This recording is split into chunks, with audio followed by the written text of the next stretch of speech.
भगवान बुद्ध एक गांव में उपदेश दे रहे थे। उन्होंने कहा कि हर किसी को धरती माता की तरह सहनशील तथा क्षमाशील होना चाहिए। क्रोध ऐसी आग है जिसमें क्रोध करने वाला व्यक्ति स्वयं जलता ही है तथा दूसरों को भी जलाता है।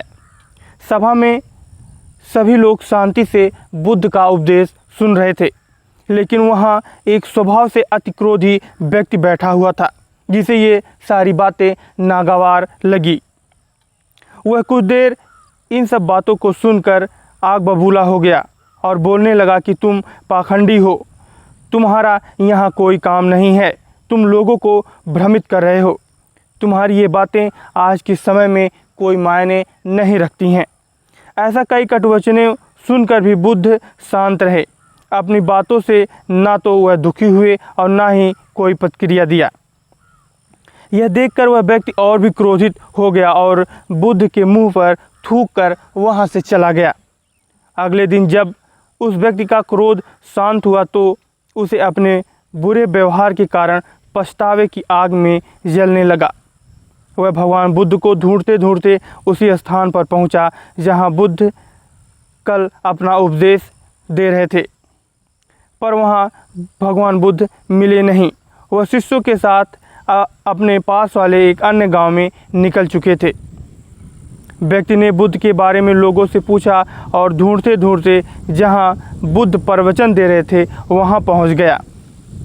उन्हें देखते ही वह उनके चरणों में गिर पड़ा और बोला, प्रभु मुझे क्षमा कर दीजिए। बुद्ध ने पूछा, कौन हो भाई, तुम्हें क्या हुआ है, क्यों क्षमा मांग रहे हो? उसने कहा, भगवान क्या आप भूल गए, मैं वही हूँ जिसने कल आपके साथ बहुत बुरा व्यवहार किया था। मैं शर्मिंदा हूँ, मेरे दुष्ट आचरण की क्षमा याचना करने आया हूँ। भगवान बुद्ध ने प्रेम पूर्वक कहा, बीता हुआ कल तो मैं वहीं छोड़कर आ गया और तुम अभी भी वहीं अटके हुए हो। तुम्हें अपनी गलती का आभास हो गया, तुमने पश्चाताप कर लिया, तुम निर्मल हो चुके हो।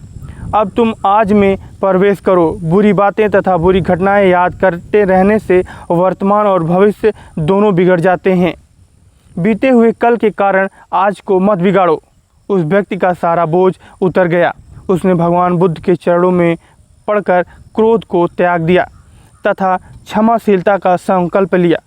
बुद्ध ने उसको आशीर्वाद दिया। उस दिन से उसमें परिवर्तन आ गया और उसके जीवन में सत्य, प्रेम व करुणा की धारा बहने लगी।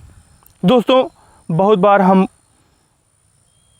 कल के समय में की गई गलती के बारे में सोचकर बार बार दुखी होते हैं और खुद को कोसते हैं। हमें ऐसा कभी नहीं करना चाहिए। गलती का बोध हो जाने पर हमें उसे कभी न दोहराने का संकल्प लेना चाहिए और एक नई ऊर्जा के साथ वर्तमान को जीना चाहिए। धन्यवाद दोस्तों। अगर यह कहानी आपको पसंद आए तो आप हमारे चैनल को लाइक, सब्सक्राइब ज़रूर करें।